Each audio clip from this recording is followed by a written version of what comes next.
Fala, família bugrina. Depois de 2 anos, chegou a hora de me despedir.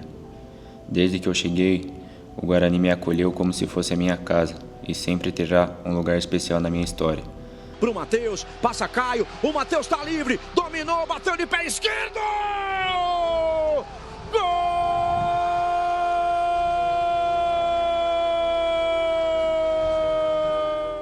Tanto que decidi eternizar este clube na minha pele.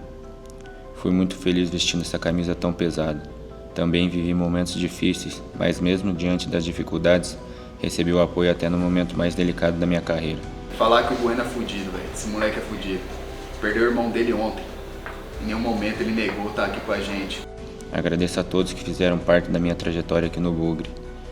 Aos presidentes e membros do Conselho de Administração, companheiros de equipe, comissão técnica, funcionários e essa torcida tão apaixonada.